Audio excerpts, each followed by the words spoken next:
¿Qué tal? ¿Cómo le va? Buenas tardes. Voy a estar en un minuto con el doctor Alberto Nayar. Eh, Vamos a abordar el tema del famoso asado en el COE. ¿Sí? Vamos a hablar del tema de el amparo que presentaron los enfermeros. Dos temas muy graves y vamos a preguntarle en qué situación está cada uno de estas cuestiones. La política ya está pensando en volver a la normalidad. El de los diarios, los títulos tienen que ver con esto. Y a propósito me planteo la siguiente pregunta. ¿Qué es para la política entonces volver a la normalidad? Es seguir naturalizando lo anormal. ¿Se da cuenta? Esta es, creo yo, la figura en donde tenemos que apuntar nuestra atención. Lo anormal es seguir aplicando la lógica de que gobernar es estar por encima de todo. Incluso de la moral y de los controles a los que debe ser sometida la actividad política. Incluso de la apropiación del poder político, de la deformación de creerse dueños del Estado y de los bienes del Estado, tema que vamos a hablar con el doctor Nayar en un minuto nada más. De desconocer el concepto de temporalidad del poder, de creer que se puede convivir con la prevaricación, de creer que es natural el abuso de los privilegios en el ejercicio de la administración de la cosa pública. Estos vicios han provocado este dramático impacto en la salud de la democracia. Por eso digo que para la política volver a la normalidad es seguir naturalizando lo anormal. Y lo más peligroso es que la gente termina creyendo que todo es natural y se adapta. Y esto no es así. Lo natural es ver crecer un árbol en el patio de su casa. Ahora, lo que hace la política es contra natura. ¿Se da cuenta? Y esto es lo que el virus ha venido a romper. El virus viene a resetear todas estas cuestiones. Viene a ordenar este despropósito que está dañando, como le decía, la salud del sistema democrático. De manera que viene a proponer un nuevo orden. Y este nuevo orden, ¿qué implica? Implica la normalidad, que es controlar el poder, terminar con el Estado de Derecho inmaduro y la debilidad en la que se encuentran actualmente las instituciones. Implica terminar con la conducta complaciente de los jueces, terminar con los hábitos y las rendiciones de cuentas sobreactuadas. Todo aquí es un acting. El nuevo orden o la nueva normalidad, como le digo, implica desactivar las parcelas instaladas en los pasillos, por parte de la política, en los pasillos de tribunales. Implica cerrar la brecha entre la ley y su debida aplicación.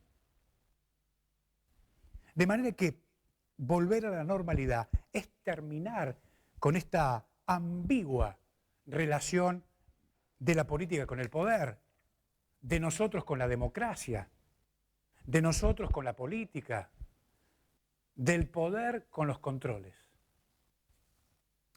De manera que volver a la normalidad post pandemia es enfrentar la ilegalidad.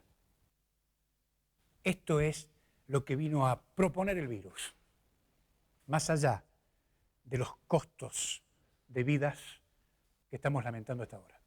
En un minuto vuelvo y hablamos con el doctor Nayar.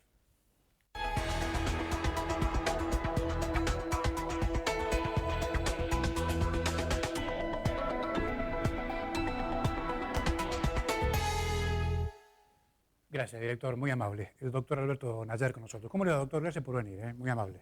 Gracias, doctor, por invitarme. Bueno, estamos frente a un hecho grave, lo que pasó los otros días, independientemente de la anécdota del asado. ¿Estamos en un hecho grave realmente? A ver, Quizás me permite un Sí, pequeño cómo no. prólogo. ¿Cómo no? Me ha tocado la posibilidad de patrocinar al Colegio de Enfermeros de Jujuy Sí, en una acción de amparo en la que el colegio, haciéndose eco de todos sus miembros, de todos sus colegiados, se agravia de que el número de enfermeros que operan en la provincia es absolutamente insuficiente para atender la demanda ordinaria de la salud pública, o sea, las patologías que a diario se presentan, y con mucho mayor razón la imposibilidad de atender con ese número un eventual brote de coronavirus.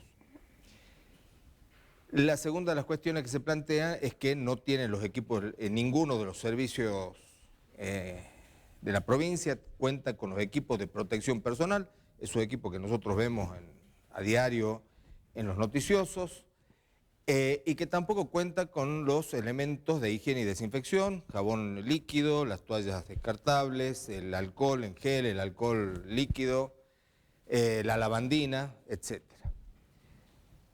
Se promovió la acción y el día viernes de la semana pasada contestaron la demanda y el gobierno, por supuesto, negando absolutamente todo y aportando una voluminosa documentación que pudimos sentarnos a estudiarla sábado, domingo, lunes, martes. El día miércoles, ayer miércoles, contestamos nosotros el escrito presentado por el Estado después de verificar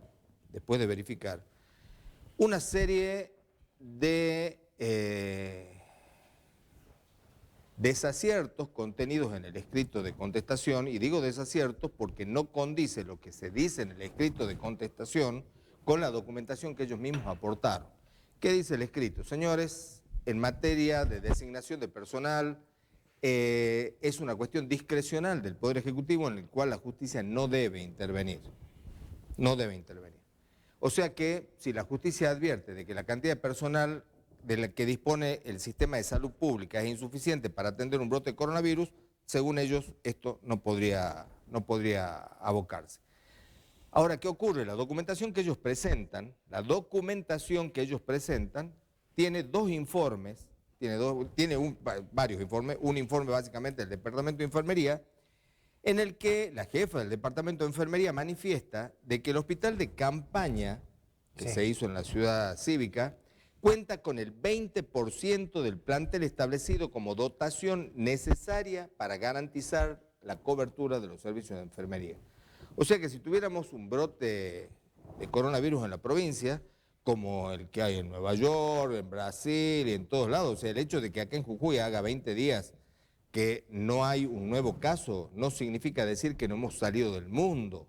Significa decir de que estuvieron muy bien implementadas las medidas que el gobierno nacional y el gobierno provincial llevaron a cabo a los efectos de evitar la circulación del virus.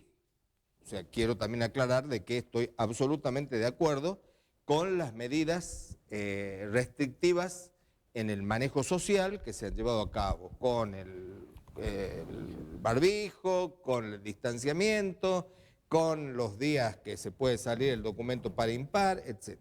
O sea, quiero aclarar de que estoy absolutamente de acuerdo con eso, con independencia que pueda o no estar errado, porque sé que hay gente que opina lo contrario.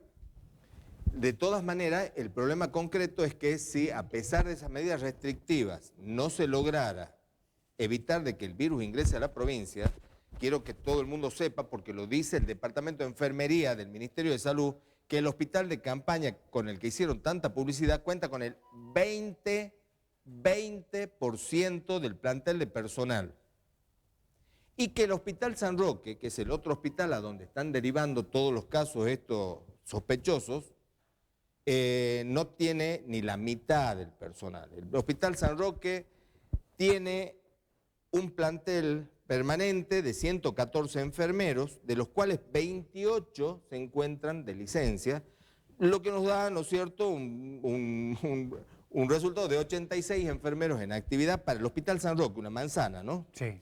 Pero aparte, cuando decimos 86, que la verdad parece un número bastante abultado, tenemos que pensar de que los enfermeros que trabajan en ese tipo de situaciones de emergencia tendrían que tener un turno de no más de 6 horas.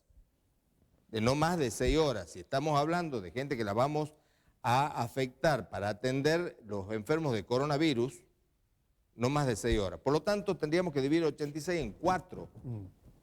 86 en 4, lo cual nos da que tienen 20 enfermeros por turnos, 20 enfermeros por turno. Por esa razón, el Departamento de Enfermería le remitió al Ministro de Salud una nota, la 67 DPE 20, en la que le reclama precisamente la provisión de los recursos humanos en enfermería para poder atender eventualmente un desborde de la pandemia. Con esto ha quedado básicamente probado de que la provincia no cuenta con recursos humanos. Aparte están otros informes donde en los nodos, en los CAPS, que son donde se hace la atención primaria, hay un enfermero por turno. En muchos de ellos hay un enfermero por turno. Otro dato que me generó una enorme sorpresa, del personal de SAME, que son aproximadamente 130, el 80% son contratados, personal precarizado, el SAME. Sí. El 80% de los 140 enfermeros, de 140 personas que trabajan ahí, son precarizados, contratados. Lo cual nos demuestra la fragilidad que existe en el sistema de salud pública en lo que hace a la designación. ¿Por qué quería poner un poco el acento en esto? Perdón, y hay otro dato también que me parece importantísimo, lo que hace a la provisión de los insumos y de los equipos de protección personal. En la contestación de demanda aportan un listado de elementos que según ellos dice que son con los que cuentan y aportan la documentación de compra. Sí. Aportan la documentación de compra. También muy voluminosa. Para verificar si la documentación de compra con la que ellos pretenden probar la existencia de estos elementos de protección personal, hicimos una planilla. Trasladamos estos papeles, porque ellos no lo hicieron, trasladamos estos papeles a una planilla. ¿Y qué verificamos? Verificamos dos cosas. La primera de estas dos cosas es que la documentación solo acredita la compra del 50%, salvo en camisolines, ¿no? Los camisolines es el único elemento, dice que hay 52.525 camisolines, declaran ellos en la contestación de la demanda. Verifico con la documentación, efectivamente hay 52.000 camisolines adquiridos. Después todo lo demás es menos de la mitad. Lo que se refiere a barbijo quirúrgico triple capa, las gafas de protección ocular, los guantes de examinación de látex, la máscara protectora, los barbijos N95. Hablan de 10.000 barbijos N95 cuando en realidad en la documentación hay 700. Y los barbijos N95 son los fundamentales para el mantenimiento del trato directo con el infectado de coronavirus. Obviamente que bajo estas condiciones ya tenemos claro de que no tienen, como en todas las demás cosas, no tienen problemas en mentir. Tampoco el servicio jurídico del Estado, porque evidentemente se han prestado para trasladar una mentira a una contestación de demanda, aportando impúdicamente la documentación en la que dicen fundarse que no respalda sus dichos. Ahora... Esto está en manos del magistrado, ¿no es cierto? Claro, claro. Sí. Sí. No, está bien. Ahora, ahí viene el enganche con el asado mimoso. Sí. El asado mimoso, le digo yo, al asado que le encargaron a un grupo de muchachos que se presta este tipo de servicios, los cumpas. No sé si usted vio la foto que salieron publicada en todos lados. Sí. Hay dos muchachos que están con un letrerito acá que dice los cumpas. Sí. Bueno, los cumpas prestan este tipo de servicios, o sea, evidentemente son aquellos a los que contrataron para que hicieran el asadito para mimarlo a los muchachos del COE. Y la primera pregunta que nos tenemos que hacer todos es, ¿no tienen plata para contratar el personal necesario para el San Roque y el hospital de emergencia? ¿No tienen plata para proveer la cantidad de insumos necesarios? Pero el Estado sí tuvo plata para pagarle a los cumpas la organización del asadito, para ir a mimarlo a los muchachos del COE. Me parece absolutamente impúdica la expresión del gobernador de la provincia. Ese dinero, o sea, utilizar dinero del Estado para hacer este tipo de festejos, solito, todavía no hemos entrado en la pandemia, es un delito de peculado, acompañado de otro delito de la misma índole, que es utilizar un espacio público, un espacio del Estado provincial, el espacio asignado para el funcionamiento del hospital de campaña, para que los funcionarios vayan a hacer un agasajo a título personal. Señores, así como si usted fuera funcionario público, no podría utilizar el auto del ministerio, de la secretaría, para mandar sus hijos a la escuela, tampoco puede utilizar el espacio que a usted le dan para trabajar para hacer una celebración de ninguna índole. No se puede utilizar el espacio público para hacer asaditos mimosos, ni la plata del Estado para pagarle a los cumpas, ni el espacio público para hacer el asadito. ¿Me entiende? Sí, claro. Entonces, ahora todavía no entramos a la pandemia. Ahora resulta que, entrando a la pandemia, estamos que el asadito fue para los muchachos del COE, del comité que designó Morales para reglamentar las restricciones que el presidente de la Nación por decreto de necesidad y urgencia y él establecieron lo que hace a la circulación y reunión de personas. Ellos, o sea, el presidente de la Nación y el gobernador de la provincia, cuando declararon la emergencia por el coronavirus, establecieron una serie de prohibiciones y una de las principales fue la de la reunión de personas. Y permite, como erradamente dijo el gobernador de la provincia, una reunión de hasta 10, erradamente ya le explico por qué, una reunión de hasta 10 personas en un domicilio privado. Voy a repetir, privado, hasta 10 personas. En el público, ni una. Entiendo. Ahora, esto no era un domicilio privado. Este es un espacio público donde funciona nada más ni nada menos que el hospital de emergencia. Pero con todo lo que significa. Con digamos. todo lo que significa, que si Claro. los muchachos alguno hubiera estado con coronavirus, hubieran estado festejando al lado del hospital de campaña. Claro, pero simultáneamente pasa el asado, el Morales le habla a la gente de que no se mueva, que no salga, que Pero por supuesto. Pero esto es lo más grave. Por supuesto. Y los amenaza, disculpen la expresión, no creo que sea muy propio de un abogado, pero cometerlos en cana. Que es lo lógico porque hay un artículo en el Código Penal, que es el artículo 205, que lo menciona la reglamentación provincial y la reglamentación nacional, que me voy a permitir leérselo para evitar confusiones. Dice, será reprimido con prisión de 6 meses a 2 años el que viole las medidas adoptadas por la autoridad competente para impedir la introducción o propagación de una epidemia. O sea, la autoridad competente, ¿quién es? El gobernador de la provincia, el presidente de la Nación, el COE. ¿Qué decidieron ellos? Aislamiento, no reuniones, no festejos. Ellos, el COE, el mimado, decidieron no reuniones, no festejos. Cuando una persona viola esto, tiene de 6 meses a 2 años. Pero hay un pequeño detalle.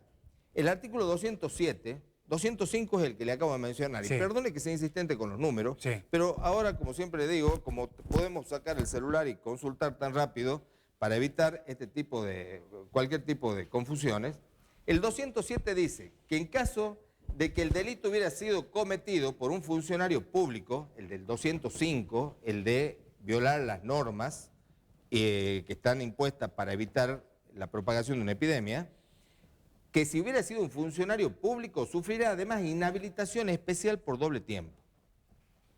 Resulta que el señor Rotella confiesa de modo explícito, el señor Jure está de espalda en la foto, la diputada Burgo está sonriente también en la foto, y el gobernador de la provincia demostró conocimiento pleno de la situación. Resulta que el señor Rotella llega con su renuncia y el gobernador le dice, no, muchacho, está bien, comete la multa de 80.000 pesos, pero renuncia no. Señores, el señor Rotella confesó la comisión del delito del 205. Por lo menos los otros la confesaron poniendo la cara. Él la confesó por los WhatsApp, no sé, los medios estos digitales. le corresponde la inhabilitación. De hecho, por su confesión, sabe que está inhabilitado. Ese señor, inhabilitado por su propia confesión de haber cometido el delito, el gobernador le rechazó la renuncia. ¿Me entiende? Pero como si todo esto fuera poco, hay un pequeño problema. Más allá de que el gobernador es el primer magistrado de la provincia, y etcétera, y que cuenta con un servicio jurídico, el señor Miranda y todo lo demás, el Código Procesal Penal, el artículo 355 del Código Procesal Penal, dice que los funcionarios que tuvieran conocimiento de un delito cometido en el ámbito donde él funciona, tienen la obligación de denunciar penalmente. O sea, el gobernador, después de haber conocido esto, no es aplicarle la multa de 80.000 pesos, que no sé de dónde la sacará eventualmente Rotela para pagarla. Tendría que haber ido a hablar con su amigo Lelo Sánchez a promover la denuncia penal por la violación al 205. Entiendo. ¿Y qué dice el Código Penal de los funcionarios que se hacen los desentendidos con este tipo de cuestiones? Además, vuelvo a repetir, el gobernador sabe, sabemos que sabe, por supuesto salió por la televisión a decir que lo sabe. ¿Qué dice el artículo 277 del Código Penal? 277. Dice que será reprimido con prisión de 6 meses a 3 años el que tras la comisión de un delito en el que él no participó, el gobernador supuestamente no participó, no creo que haya ido a participar de los mismos, será reprimido con prisión de 3 meses a 6 años el funcionario que no denunciare la perpetración de un delito. Señores, ¿y saben qué dice el inciso tercero de ese artículo? Que la escala penal será aumentada al doble cuando el autor fuere funcionario público. O sea que al gobernador, por haber reconocido públicamente de que él conocía la comisión del delito del 205, le corresponde una pena de 1 año a 6. Eso nada más. Entonces, ¿qué es lo que me planteo yo con todo esto? Señores, es seria este acting cotidiano del gobernador y los miembros del COE respecto de las medidas que se toman para protegernos a los ciudadanos de la pandemia. Y vuelvo a insistir, no estoy en desacuerdo, estoy absolutamente de acuerdo con las otras medidas. Ahora, si mañana entra el virus, porque las medidas han sido desbordadas, el hospital de campaña tiene el 20% de los recursos humanos y el San Roque la mitad.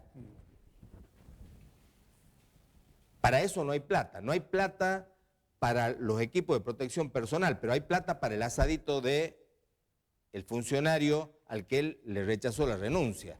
Y no hay sanción penal, que es la sanción penal con la que nos amenazan todas las noches. Claro. Pero a eso hay que sumar el componente de que los mecanismos de control no funcionan. Ah, pero por supuesto. No funciona la legislatura, no funcionan tribunales. ¿Qué hacemos? Vea, yo la verdad, usted lo conoce, alguna vez lo hemos conversado, yo no tengo actividad política, ni tengo pretensiones de tener actividad política. Pero la verdad que me siento ciudadano.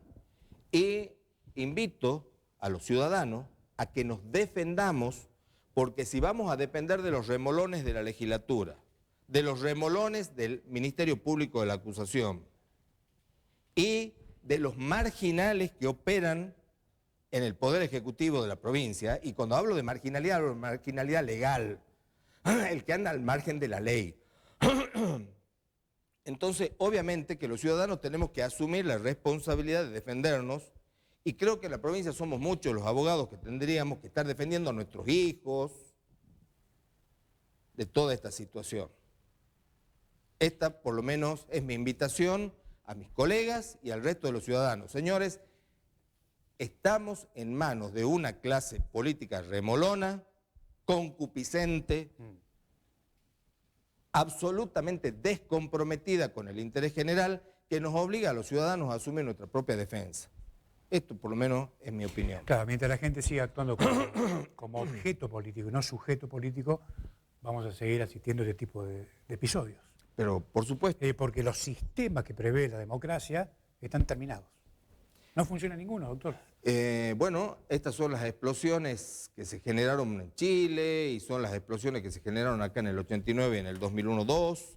Estas son las cosas en las que llega un momento que un sector de la ciudadanía que tiene poca capacidad para defenderse por los mecanismos institucionales sale a la calle y arma todos estos escándalos. Doctor, gracias por haberse acercado. Que mañana pase un gran día del trabajador. Muchísimas gracias. Gracias. Igual para ustedes y nos reencontramos el próximo lunes. Chao.